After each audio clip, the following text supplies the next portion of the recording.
नमस्कार, स्वागत है आपका हमारे सभी न्यूज मित्रों का सत्ता में। मैं हूं निशांत चतुर्वेदी। शुरुआत सत्ते पे सत्ता यानी 7 खबरें और दिलचस्प जानकारियां एक साथ। आज मैंने आपको उस जम्मू कश्मीर में लेकर चलेंगे जहां एक और आतंकी हमले में 5 जवान शहीद हो गए हैं। लेकिन क्या इन आतंकी हमलों की स्क्रिप्ट चीन में लिखी गई है? क्या पाकिस्तान के आतंकी चीन के ऑर्डर पर जम्मू कश्मीर में ये हमले कर रहे हैं? और इस पर बहुत चौंकाने वाली थ्योरीज हैं। इसके 5 सबूत आज हम आपको दिखाने वाले हैं। फिर धर्मांतरण वाली उस आग की आंच महसूस करिएगा जो यूपी में एक मौलाना ने लगाई है। नाम है तौकीर रजा, जिन्होंने ऐलान किया है कि वो 21 जुलाई को 23 जोड़ों का सामूहिक धर्म परिवर्तन कराएंगे। लेकिन इस पर पुलिस क्या कर रही है और इस आग से सियासत में कैसे उबाल आया है, यह भी देखिएगा। वैसे सियासत का तापमान इस वक्त बिहार में भी बहुत ज्यादा है और इसकी वजह है विकासशील इंसान पार्टी के अध्यक्ष मुकेश सहनी के पिता की हत्या। अब 3 ग्लास, 3 बाइक और कुछ कागजों की मदद से एसआईटी कैसे इस मर्डर मिस्ट्री को सुलझाने में लगी है, इस पर भी सत्ता की कुंजी है। आज यूपी में एक बड़ा फैसला हुआ है।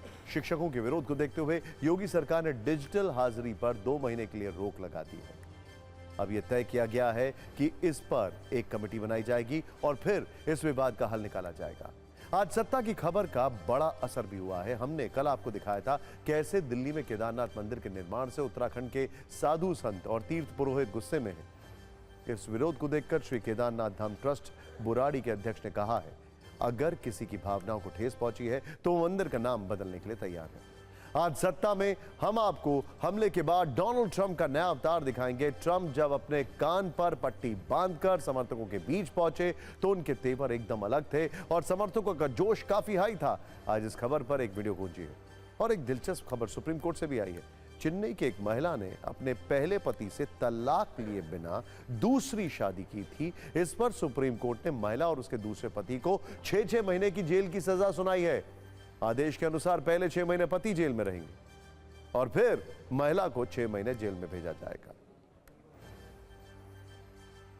सत्ता में सबसे पहले बात करते हैं जम्मू कश्मीर की, जहां एक तरफ हिंदुस्तान की सरकार लोकतंत्र की सत्ता मजबूत करने के लिए हर संभव कोशिश कर रही है, वहीं दूसरी ओर पाकिस्तान है जो चीन की मदद से जम्मू कश्मीर को फिर से आतंकवाद की आग में झोंकने की साजिश रच रहा है। सोमवार रात जम्मू कश्मीर के डोडा में फिर आतंकी हमला हुआ। फिर से दहशतगर्दों ने देश के जवानों पर छिपकर फायरिंग की और घने जंगलों में छिप गए। डोडा जिले के डेसा में आतंकवादियों की इस गोलीबारी में सेना के एक कैप्टन समेत 4 जवान और 1 पुलिस का जवान शहीद हो गया। पिछले 24 घंटों से आतंकियों की तलाश की जा रही है। इसमें कोई शक नहीं है कि भारत के जवान इस शहादत का बदला लेंगे, गोली का जवाब गोली से देंगे। लेकिन आज सत्ता में हम जिस सवाल और जिस साजिश का जिक्र कर रहे हैं उसका नेटवर्क सिर्फ जम्मू कश्मीर में नहीं है, बल्कि चीन से लेकर पाकिस्तान तक है और माना जा रहा है कि इसका कनेक्शन शहबाज शरीफ की चीन यात्रा से है। आधिकारिक रूप से इस यात्रा का उद्देश्य चीन पाकिस्तान के संबंधों की मजबूती और आर्थिक मदद ही माना गया। लेकिन अब यह संकेत मिल रहे हैं कि इसके पीछे का गणित कुछ और ही है। हम आपको एक एक करके ऐसे साक्ष्य दिखाएंगे जो शक पैदा करते हैं, लेकिन पहले कुछ सवाल। पाकिस्तान के प्रधानमंत्री शहबाज शरीफ और चीन के राष्ट्रपति शी जिनपिंग की मुलाकात के बाद जम्मू कश्मीर में आतंकी हमले तेज क्यों हो गए? क्या इस यात्रा के बाद पाकिस्तान और चीन के बीच किसी नई रणनीतिक साझेदारी का गठन हुआ है जो आतंकवाद को बढ़ावा दे सकता है? क्या चीन जम्मू कश्मीर में आतंक फैलाने के लिए पाकिस्तान को हथियार और उपकरण दे रहा है? क्या जिनपिंग और शहबाज मिलकर जम्मू कश्मीर के चुनाव को टारगेट कर रहे हैं? क्या शहबाज की चीन यात्रा पाकिस्तान की नई जम्मू कश्मीर आतंक नीति की शुरुआत है? आज जम्मू कश्मीर में जो कुछ हो रहा है उसके पाकिस्तान और चीन वाले कनेक्शन को समझने के लिए आपको कुछ फ्लैशबैक तस्वीरों और तथ्यों पर गौर करना होगा। Excuse me. सबसे पहले यह तस्वीर देखिए, यह जून 2024 की है, जब पाकिस्तान के प्रधानमंत्री शहबाज शरीफ अपने कूटनीतिक मालिक शी जिनपिंग से मिलने चीन के दौरे पर गए थे। 4 से 8 जून के बीच शहबाज शरीफ और शी जिनपिंग के बीच कई दौर की मीटिंग हुई, निजी मुलाकातें हुई। इन्हीं मुलाकातों की ये एक तस्वीर जिसमें दोनों हाथ भी मिला रहे हैं, मुस्कुरा भी रहे हैं। बताया जा रहा है कि इस दौरान दोनों के बीच कश्मीर को लेकर बातचीत हुई है। जांच एजेंसियों का कहना है कि मुलाकात के बाद जम्मू कश्मीर में आतंकी हमले तेज हुए। सवाल है कि क्या ये हाथ जम्मू कश्मीर को टारगेट करने के लिए मिले थे? किसी दूसरे के कंधे पर बंदूक रखकर फायरिंग करने में चीन को महारत हासिल है और पाकिस्तान के आतंक प्रेम के बारे में तो पूरी दुनिया जानती है। जहां तक बात सबूतों की है तो पिछले कई आतंकी हमलों के बाद दहशतगर्दों के पास से मेड इन चाइना सामान मिल चुका है, जो अपने आप में सवाल भी है और सबूत भी है। इसे आप ऐसे समझे कि 4 से 8 जून के बीच शहबाज शरीफ और शी जिनपिंग की मुलाकात हुई। इस मीटिंग के बाद से जम्मू कश्मीर में अब तक 8 आतंकी हमले हो चुके हैं। पिछले 78 दिनों में जम्मू कश्मीर में 11 आतंकी हमले हुए हैं। सिर्फ जम्मू डिवीजन के डोडा में 34 दिन में 5वां एनकाउंटर हुआ है। अगर कहें कि संयुक्त साजिश वाली कहानी की स्क्रिप्ट पहले ही लिखी जा चुकी है, टारगेट पहले ही तय किया जा चुका है, तो गलत नहीं होगा। आपको आतंक का वो कैलेंडर दिखाते हैं जिसकी तारीख, जिसके खूनी खेल की कहानी शहबाज और शी जिनपिंग की मुलाकात के बाद की है। 9 जून 2024 को जम्मू कश्मीर के रियासी के में तीर्थयात्रियों की बस पर आतंकी हमला हुआ। आतंकियों ने कटरा जा रहे श्रद्धालुओं की बस पर 25 से 30 राउंड फायरिंग की थी, जिसके बाद बस खाई में गिर गई। इस हमले में 9 लोगों की मौत हुई। यह हमला शी जिनपिंग और शहबाज शरीफ की मुलाकात के सिर्फ 24 घंटे के अंदर हुआ। इस हमले की जिम्मेदारी कश्मीर टाइगर्स नाम के आतंकी संगठन ने ली। 11 जून 2024 को कठुआ के हीरानगर में 2 आतंकी मारे गए थे। आतंकियों की फायरिंग में सीआरपीएफ कांस्टेबल शहीद हो गया था। इसके अगले दिन 12 जून को जम्मू कश्मीर के डोडा में आतंकियों और सुरक्षा बलों के बीच में मुठभेड़ हुई, जिसमें Jammu Kashmir police special operation group SOG का एक कांस्टेबल जख्मी हो गया। 26 जून 2024 को डोडा के में सुरक्षा बलों ने 3 आतंकियों को मार गिराया था। इस एनकाउंटर में Jammu Kashmir police special operation groups का एक जवान भी घायल हुआ था।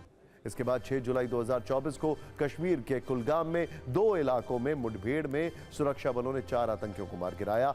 7 जुलाई को राजौरी में आर्मी कैंप के पास आतंकी हमला हुआ, जिसमें एक जवान घायल हो गया था। 8 जुलाई 2024 को कठुआ में हुए आतंकी हमले में 5 सेना के जवान शहीद हो गए थे। वहीं घात लगाकर सेना के काफिले पर किए गए हमले में 5 जवान घायल हो गए। 15 जुलाई 2024 यानी कल रात जम्मू कश्मीर के डोडा में आतंकी हमले में 5 जवान शहीद हो गए। सवाल है कि आखिर जम्मू कश्मीर में ऐसा क्या हो रहा है जो पाकिस्तान के साथ साथ चीन को भी चुभ रहा है। ऐसा क्या हो रहा है जिसकी वजह से चीन और पाकिस्तान को इतना बड़ा करंट का झटका लग रहा है। दरअसल जम्मू कश्मीर में अगले 2 महीने में विधानसभा चुनाव संभव है। चुनाव आयोग सितंबर तक चुनाव कराने की तैयारी में। प्रधानमंत्री मोदी और गृह मंत्री अमित शाह भी कई बार जम्मू कश्मीर के मंच से यह ऐलान कर चुके हैं कि वहां बहुत जल्द जनता की चुनी हुई सरकार होगी। इसके अलावा कश्मीर में सेना की सख्ती और जवानों को आतंकियों के खिलाफ फ्री हैंड वाली पॉलिसी भी जारी है। जांच एजेंसियों को शक है इन्हीं वजहों से चीन और पाकिस्तान दोनों मिलकर जम्मू कश्मीर में आतंकवाद की बुझती आग को नए सिरे से हवा देने की साजिश रच रहे हैं। और इन सब से एक और बड़ी खबर है, वो ये है कि जिस तरीके से लोकसभा चुनाव में कश्मीर में वोटिंग हुई, उससे आतंकियों को यह समझ में आ गया है, पाकिस्तान को यह समझ में आ गया है कि जम्मू कश्मीर जो है वो अब उनका साथ देने के मूड में नहीं।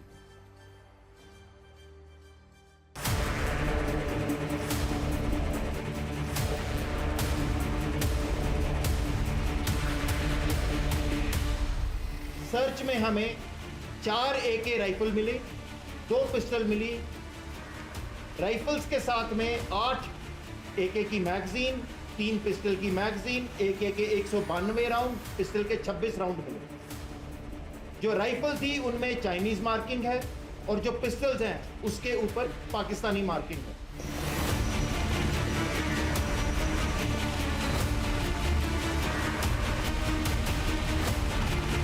Well, usually we find the AK series and at times, like you said, M4 rifles being recovered.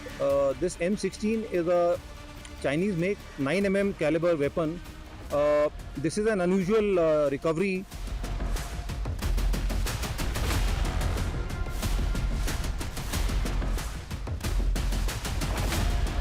It is found that 3 pistols, 4 grenades, 6 magazines and 48 rounds have been recovered.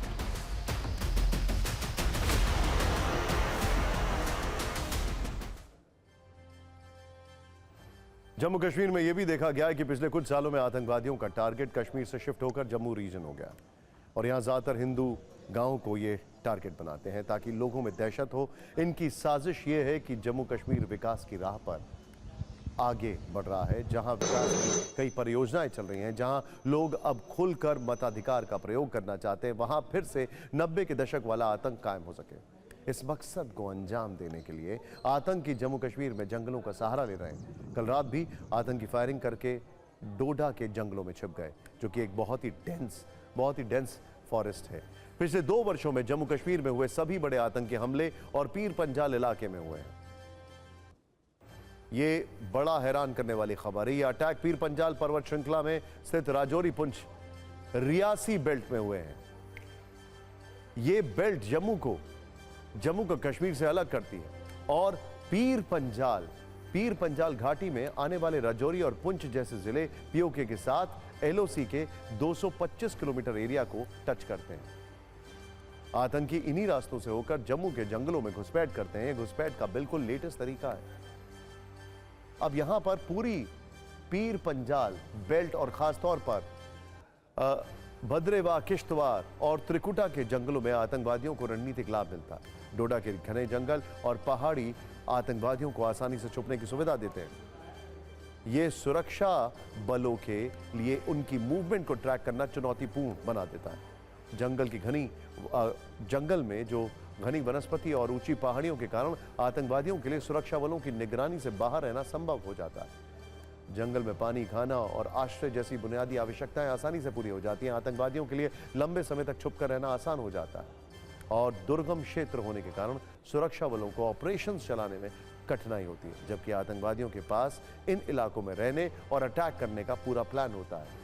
हैरान करने वाली बात इस सब में यह है कि ये आतंकी जिस इलाके में हैं, उन जंगलों में बाकायदा टनल्स भी पाई गई हैं और हमारे पास अभी तक इसका कोई परमानेंट सोल्यूशन क्यों नहीं है, ये चिंता का विषय है। जम्मू कश्मीर में सिर्फ चीन, पाकिस्तान, आतंकी और जंगल वाली चुनौतियां नहीं है, बल्कि एक चुनौती आतंकवादियों को स्थानीय लोगों का समर्थन और राज्य के नेताओं को राजनीति भी है। डोडा के आतंकी हमले के बाद जम्मू कश्मीर के डीजीपी ने बड़ा बयान दिया। उन्होंने आतंकवाद के लिए राजनीति को जिम्मेदार बताया। उन्होंने ये भी कहा कि क्षेत्रीय दलों की सरपरस्ती में जम्मू कश्मीर में टेरर नेटवर्क बढ़ा है। कुल मिलाकर आतंकवाद के मुद्दे पर राजनीतिक आग भी बराबर की लगी हुई है।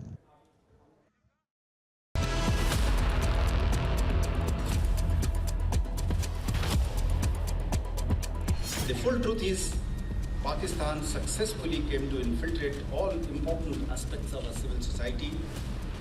Thanks to the regional so-called mainstream politics in the valley, there is overwhelming evidence to show that many had honed the art of running with the hare and hunting with the hound to a near science that left both the common man and the security men bewildered, frightened and confused.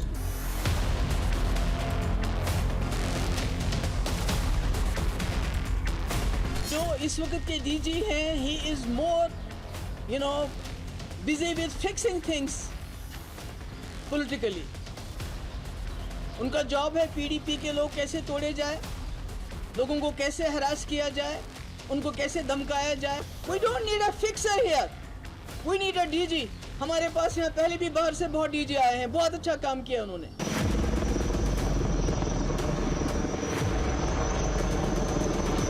अपना security lapse और लापरवाही छुपाने के लिए ऐसे मनगढ़ंत इल्ज़ाम लगाना, ये बीजेपी की उनकी हिस्ट्री है।